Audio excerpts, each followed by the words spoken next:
do you have any comments or questions for us this evening? Anything you would like to discuss? Yeah, it's a very good time tonight. So I'm curious about Brown Landon. So I love his stuff. He was talking about all the things that are destructive. He was saying that light is destructive, that too much of it tans the skin so it can't penetrate the skin, and if you get too much it peels you and burns you. So that made me wonder. I use a laser for certain things, and a laser is light. So I'm wondering if that is harmful. There's no evidence of that. No. But, okay. And what exactly does a laser help heal somebody, and how does it do that?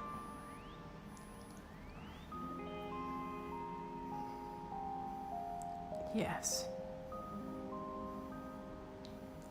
So it can help heal an injury. Yes.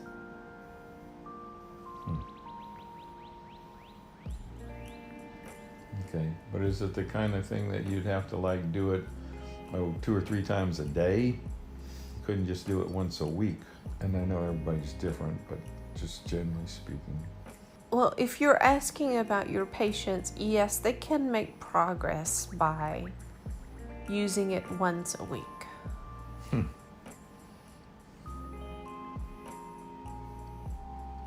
Okay.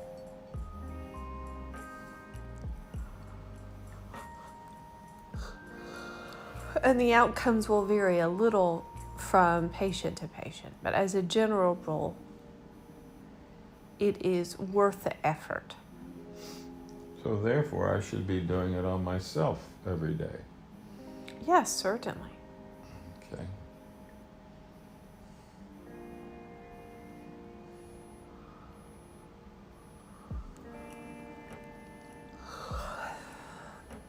Okay. Is there such a thing of doing it too long on an injury? Is there any harm in, is the length of time that you shine it on an injury, is that important? No. So there's no damaging anything? No. Okay.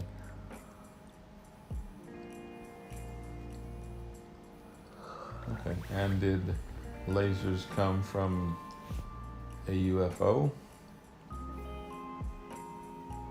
Yes.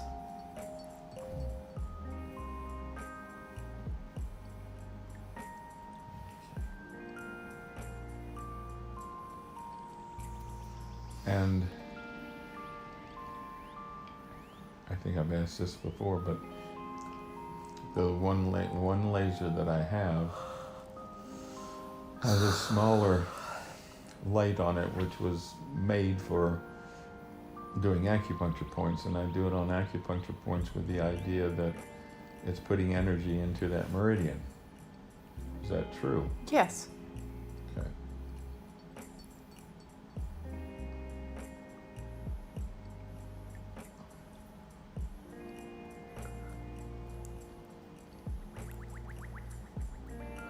Yes, you may fire meridians with that particular instrument. So then it makes me wonder if I should just give up the needles and just do that. But I would hate to do that because it's not nearly as much fun and as interesting.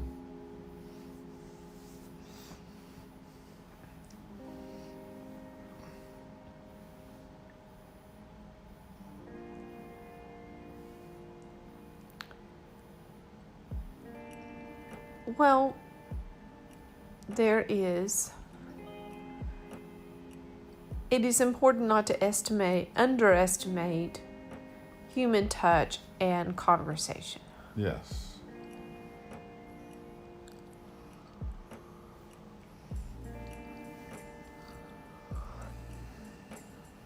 Oh, and that's the thing that I thought was the most important about acupuncture, is the touch. And also, I envision that I'm sending an intention through that needle into that meridian or point.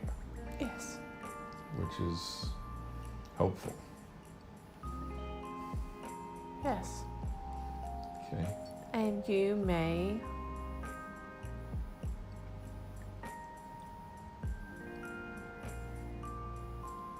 implant intentions with needles in the same way that you do with water.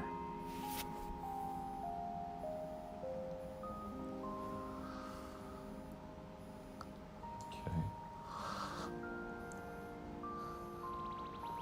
And both you and your wife may lay hands on needles and fire them with specific intention and blessings. Okay.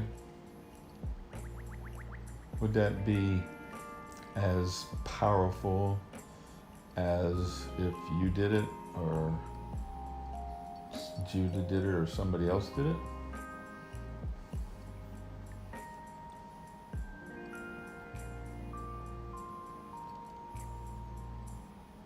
Well, it is the same. If your wife lays hands on the needles with an intention, it is the same as if we do it. Okay. And she could just do a general, this has healing energy, or this is good for your health, or something like that. She wouldn't have to do certain intentions for different patients. No, when we have spoken a blessing, or this spoken a blessing is not the right word. When we have translated energy into the needles with intention, we said something like this: may everyone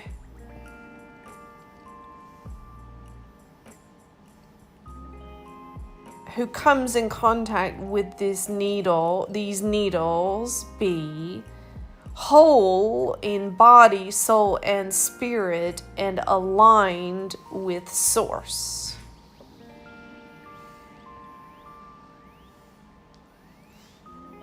And other such things that are inspired, whatever they may be, to program the needles. And she could there's like 10 boxes of needles in a case, and there's 100 needles in a box. She could just do the blessing on the whole box. She wouldn't have to take out and do the blessing on the whole case, all the needles that are in the one case, rather than pull out the box and do that. Yes. Okay. Oh. The other thing that I was interested in that Brown said was, he was talking about the adrenal glands being so important, so very, very important. I don't know if he called it the seat of the soul or something, but major significance in the body. But the weird thing is that the way we look at the adrenal glands is that it releases adrenaline when you're in fight or flight. And you don't want to be doing that a lot. And eventually, if you do it too much, if you release it too much from drinking coffee or eating sugar or just being in a stressful situation, then you can get into something called what we call adrenal exhaustion, which is not good, which means your energy level is really, really low. So I don't quite understand if that's correct. Well, you must understand that he was writing in a completely different era. Right. And the culture was not rife with stimulation and anxiety like it is today. Oh, yeah. You see. Yes. And so adrenal systems were more in their right God-designed function rather than overextended as they are today. Yes, I could see that. Now, but is there anything special about it having to do with spirit? Because I was going to try and figure out if there's any particular points that are for the adrenals that I could use in a spiritual treatment. Yes, of course you may. And that's different than just like doing the kidneys, doing the lungs with spiritual. I mean, is there something special about those particular glands or organs that have a more spiritual impact, let's put it that way, than like the lungs or the pancreas or the spleen? Well, the adrenals will bring balance into spiritual growth so that one is not overextended beyond what they have the capacity to assimilate. And also the adrenals will help to give them some forward momentum without stagnation in spiritual growth. Oh, that's good. Okay. But it also could be used to stimulate an organ if the organ was deficient, say heart or kidneys or spleen, or it would help to energize that organ. Yes. Okay. And I think I've checked on this before, where Dr. Todd Oversinski, or whatever his name is, used lasers to enhance herbs and I guess different supplements. Yes. Supposedly made them stronger. And so I did that sometimes with some of mine. And that does make it more powerful, the herbs. Yes, it increases photons. Okay.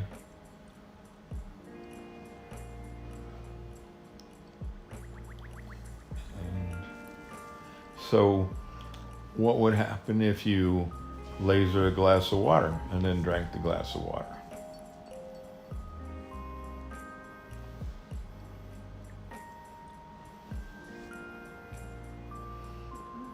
Would that energize you, but in some way?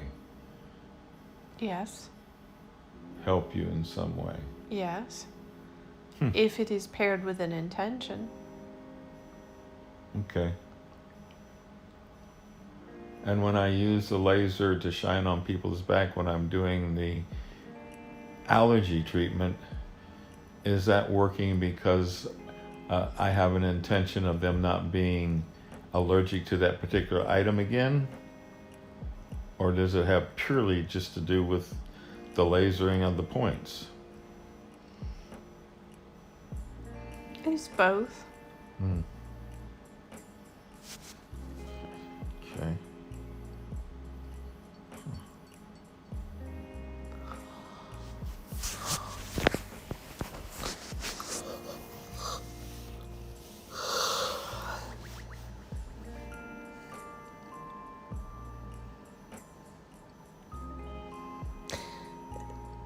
Be careful not to think too much. Just lean into your hunches.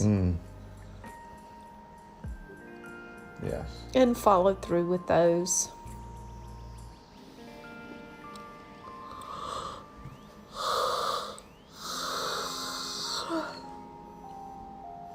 Is there anything other than what we've already talked about that I should be doing to help the vessel? Say, like, trying to cut down on the amount of work that she's doing, or anything else? Is there some other way I can help her?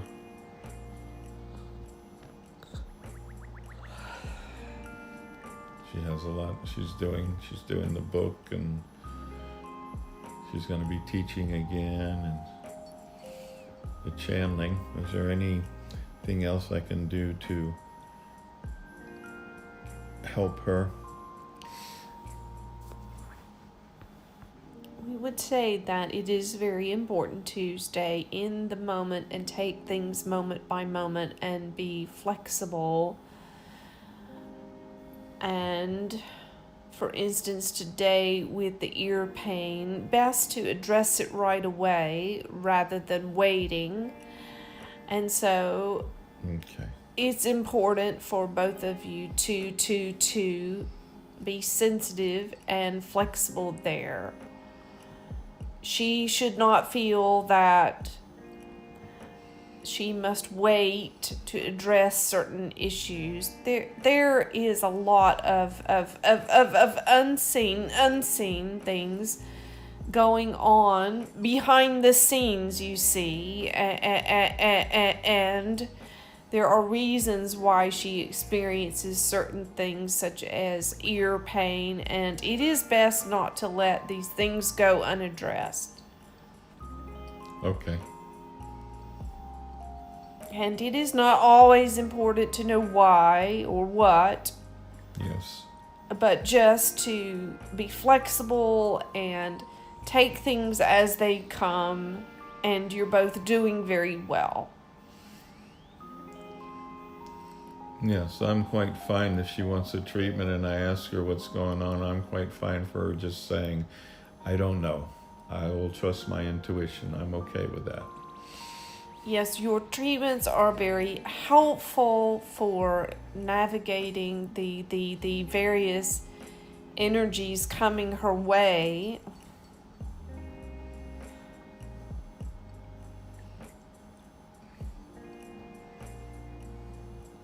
And there are times when certain energies need to be discharged quickly. They are not helpful for her. And the treatments are a simple way to do that.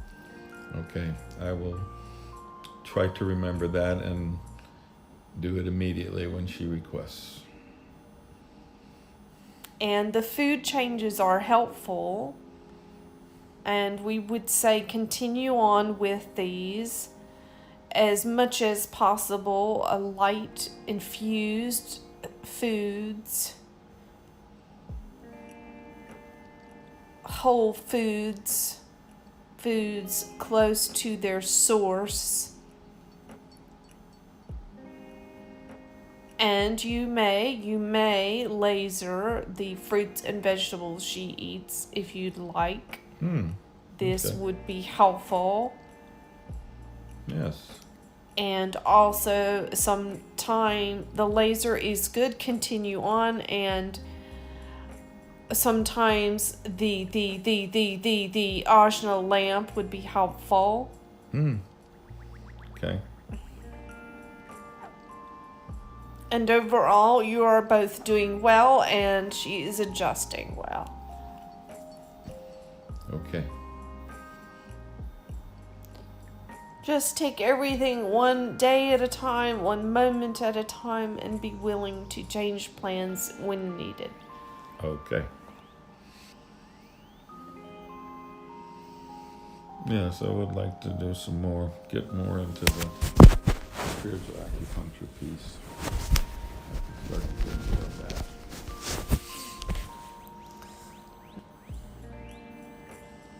Then I guess the only other thing I have is with Brown Landon. He's got some really good techniques, kind of simple uncomplicated techniques, which I'm going to start doing. I've already listened to his one book like maybe 2 or 3 times already. I need to get a book so that I can read it because I keep forgetting exactly about the techniques and all. But one of the ones that was very interesting that I was curious about is the one where he put somebody in a room with nothing to do for an hour every day, and eventually when his mind gets bored, I would say that his body starts to take over and heals itself. Yes. So I was going to try doing that. I just have some minor things here and there, shoulder, my finger, but anyway, it sounded kind of interesting that the body would then take over and, knows what to do to heal itself. So, but anyway, that's one of them, which I would like to get started doing. And there's some other ones that he's talking about, but they all sound really good. I just want to make sure that, I guess since this was back in the 1800s, I know that I always think that simple is best, so I don't think because they're simple, that's bad. I'm just wondering if maybe those techniques were mostly geared towards the people of that time, like you said earlier, and would they still work as well in these times, or would that kind of be a little outdated? Well, we would say for you, it can be effective. Okay.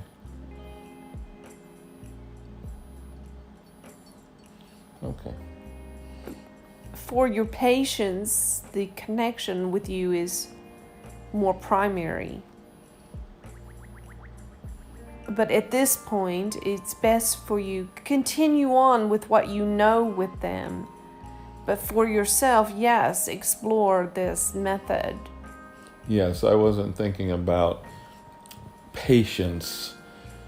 Well, I wasn't thinking about doing this with patients. Now, that doesn't mean that I might not say to somebody, hey, you might want to read this. You might want to check into, this guy and read some of his stuff. There might be some techniques there you might want to do. I mean, I might do that, but I'm certainly not going to, have them come in an hour every day and sit and do nothing and try and do that. So no, I like acupuncture. I'm fine with that. But it'd just be more of something that I might tell a patient, hey, this might interest you. Yes. Which I've already told a couple of people anyway. Because it's really pretty neat stuff. And especially when he was talking about the, what is it called? And how more powerful it is when it's a circular, rather than when the energy comes like a tornado. Yes. It's much more powerful than when it's like comes in a straight line. And some of that stuff, and how you can stand a certain way and lean certain ways and create that inside yourself. I thought that was really pretty neat. That was pretty interesting. So Yes. that's one of the things that I would like to do. I think one of my problems is now, one of the things, I won't call it a problem, I will say one of my challenges is now is I'm not sure I have as much energy as I used to. And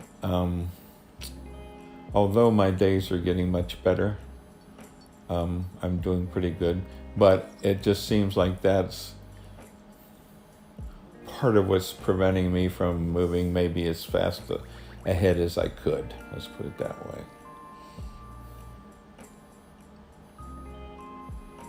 Yes, we agree that this gentleman has a lot of truth that is beneficial for you and your health right now.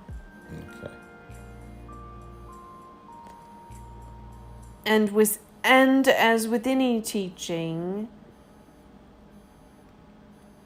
your mind may want to break it into meaningful parts or steps, etc., but use your holy imagination and your soul to grasp the spirit of what he is teaching intuitively, you see. Yes. Well, that whole thing that he was talking about, the imagination and everything, is one of the things that haven't been doing lately that I really need to get back into doing, and it really made a lot of sense about direct thinking and imagination. I get that completely, so I need to get back into creating my own reality with my imagination. I understand that. Yes, and we would recommend that you listen to the writing that we have done with the vessel on this topic. Oh, okay.